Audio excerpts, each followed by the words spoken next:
ಸ್ನೇಹಿತರೆ ನಮಸ್ಕಾರ. ಎಂದಿಗೂ ಮಾಸದ ಕಹಿ ಘಟನೆಯೊಂದು ನಿಮಗೆಲ್ಲ ನೆನಪಿರ್ಬೋದು. ಕಳೆದ ವರ್ಷ ಅಂದರೆ ಬಹು ವರ್ಷಗಳ ಕನಸಾಗಿದ್ದ IPL ಟ್ರೋಫಿಯನ್ನು RCB ಟೀಮ್ ತಮ್ಮದಾಗಿಸಿಕೊಂಡಿತು. ಅಂದರೆ ಸತತ 17 ವರ್ಷಗಳ ನಂತರ 18ನೇ ವರ್ಷ ಮೊದಲ ಕಪ್ ತಮ್ಮದಾಗಿಸಿಕೊಂಡಿತು. RCB ಸೋತಾಗಲೂ ಗೆದ್ದಾಗಲೂ ಅದರ ಅಭಿಮಾನಿಗಳು ಎಂದಿಗೂ ಕಡಿಮೆನೇ ಆಗಿಲ್ಲ.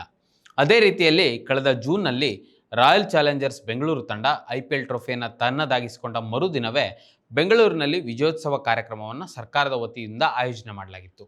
ಅದಾದ ನಂತರ RCB ಟೀಮ್ ವಿಧಾನಸೌಧದಿಂದ ಚಿನ್ನಸ್ವಾಮಿ ಕ್ರೀಡಾಂಗಣಕ್ಕೆ ಬಂದು ಅಲ್ಲಿಯೂ ಒಂದು ವಿಜಯೋತ್ಸವ ಕಾರ್ಯಕ್ರಮವನ್ನು ಹಮ್ಮಿಕೊಂಡಿತ್ತು. ಆದರೆ ಆ ದಿನ ವಿಜಯೋತ್ಸವಕ್ಕಿಂತ ಆ ದಿನ ದುರಂತವಾಗಿ ಮಾರ್ಪಟ್ಟಿತು.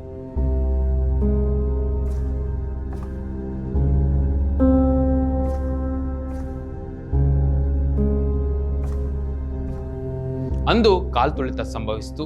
11 ಜನರು ಅಮಾಯಕರು ಮೃತಪಟ್ಟರು. ಒಂದು ರೀತಿಯಲ್ಲಿ ಆ ದಿನ ದುರಂತದ ದಿನವಾಯಿತು. ಅದಾದ ನಂತರ ಚಿನ್ನಸ್ವಾಮಿ ಕ್ರೀಡಾಂಗಣದಲ್ಲಿ IPL ಪಂದ್ಯವನ್ನು ನಡೆಸಲು ವಿಶೇಷವಾಗಿ RCB ತಂಡಕ್ಕೆ ಆಟವಾಡಲು ಅನುಮತಿಯನ್ನು ನಿರಾಕರಿಸಲಾಗಿತ್ತು. ಈಗ ಇವೆಲ್ಲ ಸಮಸ್ಯೆಗೆ ರಾಜ್ಯ ಸರ್ಕಾರ ತೆರವು ನೀಡಿದೆ. ಚಿನ್ನಸ್ವಾಮಿ ಕ್ರೀಡಾಂಗಣದಲ್ಲಿ 2026ನೇ ಸಾಲಿನ ಇಂಡಿಯನ್ ಪ್ರೀಮಿಯರ್ ಲೀಗ್ ಪಂದ್ಯಗಳಿಗೆ ಆತಿಥ್ಯ ವಹಿಸಲು ಕರ್ನಾಟಕ ರಾಜ್ಯ ಕ್ರಿಕೆಟ್ ಸಂಸ್ಥೆಗೆ ರಾಜ್ಯ ಸರ್ಕಾರವು ಸೋಮವಾರ ಅಧಿಕೃತವಾಗಿ ಅನುಮತಿಯನ್ನು ನೀಡಿದೆ. ಈ ಬಾರಿಯ ವೇಳಾಪಟ್ಟಿಯ ಪ್ರಕಾರ ಈ ಕ್ರೀಡಾಂಗಣದಲ್ಲಿ ಇದೇ ತಿಂಗಳ 28ರಂದು IPLನ 19ನೇ ಆವೃತ್ತಿಯ ಉದ್ಘಾಟನಾ ಪಂದ್ಯ ನಡೆಯಲಿದ್ದು, ಹಾಲಿ ಚಾಂಪಿಯನ್ RCB ಸನ್ರೈಸರ್ಸ್ ಹೈದರಾಬಾದ್ ತಂಡವನ್ನು ಎದುರಿಸಲಿದೆ ಎಂದು IPL ಮಂಡಳಿ ಹೇಳಿದೆ. ಚಿನ್ನಸ್ವಾಮಿ ಕ್ರೀಡಾಂಗಣದಲ್ಲಿ ಇದೇ 13ರಂದು ಅಣಕು ಅವಲೋಕನ ನಡೆಸಿದ ತಜ್ಞರ ಸಮಿತಿಯು ಇಲ್ಲಿ ನಡೆದಿರುವ ನವೀಕರಣ ಕಾಮಗಾರಿ ಮತ್ತು ಪಂದ್ಯ ಪೂರ್ವ ಸಿದ್ಧತೆಗಳ ಬಗ್ಗೆ ಸಂಪೂರ್ಣ ತೃಪ್ತಿ ವ್ಯಕ್ತಪಡಿಸಿದೆ ಎಂದು KSCA ಕಾರ್ಯದರ್ಶಿ ಸಂತೋಷ್ ಮೆನನ್ ಮಾಧ್ಯಮಗಳಿಗೆ ತಿಳಿಸಿದ್ದಾರೆ.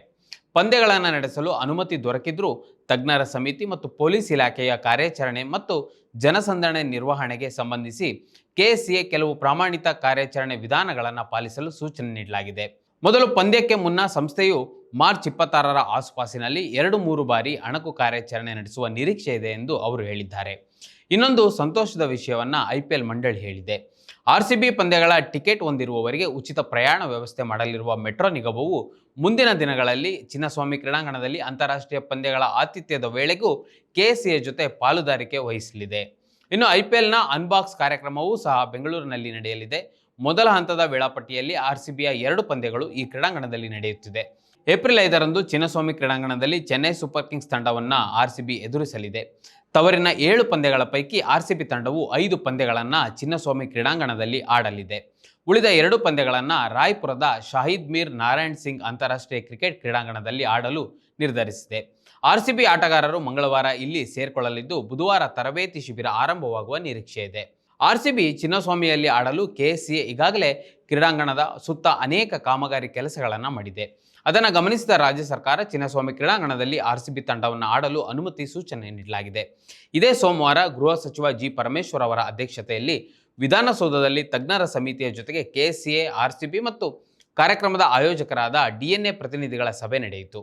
ಸಭೆಯ ನಂತರ ಸರ್ಕಾರದ ಅನುಮತಿ ದೊರೆತಿದೆ ಎಂದು KSCA ವಕ್ತಾರ ವಿನಯ್ ಮೃತ್ಯುಂಜಯ ಹೇಳಿಕೆಯಲ್ಲಿ ತಿಳಿಸಿದ್ದಾರೆ.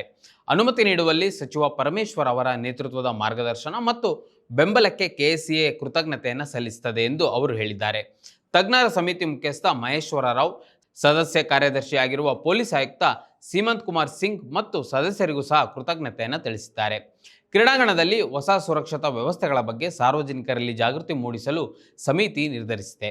ಕ್ರೀಡಾಂಗಣದ ದ್ವಾರಗಳನ್ನು ಅಗಲಗೊಳಿಸುವುದು, ನಿರ್ಗಮನದ ಪಾಯಿಂಟ್ಗಳ ಸಂಖ್ಯೆಗಳನ್ನು ಹೆಚ್ಚಿಸುವುದು, ಕ್ರೀಡಾಂಗಣದ ಒಳಗೆ ತಡೆ ಪ್ರದೇಶಗಳನ್ನು ರಚಿಸುವುದು ಮತ್ತು ಪ್ರೇಕ್ಷಕರಿಗೆ ಪ್ರವೇಶ ಮತ್ತು ನಿರ್ಗಮನಗಳ ಬಗ್ಗೆ ಪೊಲೀಸ್ ಇಲಾಖೆಯಿಂದ ಮಾಹಿತಿಯನ್ನು ನೀಡಲಾಗಿದೆ ಎಂದು KSCA ಹೇಳಿದೆ. ಇನ್ನು ಮುಂದೆ ನಡೆಯುವ ಎಲ್ಲ ಪಂದ್ಯಗಳ ಜೊತೆಗೆ ಪೊಲೀಸ್ ಇಲಾಖೆ, ಲೋಕೋಪಯೋಗಿ ಇಲಾಖೆ, ಅಗ್ನಿಶಾಮಕ ಮತ್ತು ತುರ್ತು ಸೇವೆಗಳು ಮತ್ತು ವೈದ್ಯಕೀಯ ಇಲಾಖೆಯು ಬೆಂಬಲವಾಗಿ ನಿಲ್ಲುವ ಬಗ್ಗೆ ಸರ್ಕಾರ ಸೂಚನೆ ನೀಡಿದೆ. ವೀಕ್ಷಕರೇ, ಈ ವಿಡಿಯೋದ ಕುರಿತು ನಿಮಗೇನು ಅನಿಸ್ತು ಕಮೆಂಟ್ ಮಾಡಿ ತಿಳಿಸಿ. ಮತ್ತು ಇದೇ ರೀತಿ ಸಾಕಷ್ಟು ವಿಡಿಯೋಗಳಿಗೆ ನಮ್ಮ iDina.com ಯೂಟ್ಯೂಬ್ ಚಾನಲನ್ನು ಸಬ್ಸ್ಕ್ರೈಬ್ ಮಾಡಿ ಮತ್ತು ನಮ್ಮನ್ನು ಬೆಂಬಲಿಸಿ. ನಮಸ್ಕಾರ. ಮತ್ತಷ್ಟು ವಿಶೇಷ ವಿಡಿಯೋಗಳನ್ನು ನೋಡಲು ಮತ್ತು ಹೊಸ ವಿಡಿಯೋಗಳ ಬಗ್ಗೆ ತಿಳಿಯಲು iDina.com ಯೂಟ್ಯೂಬ್ ಚಾನೆಲ್ ಸಬ್ಸ್ಕ್ರೈಬ್ ಮಾಡಿ ಮತ್ತು ಬೆಲ್ ಐಕಾನ್ ಕ್ಲಿಕ್ ಮಾಡಿ.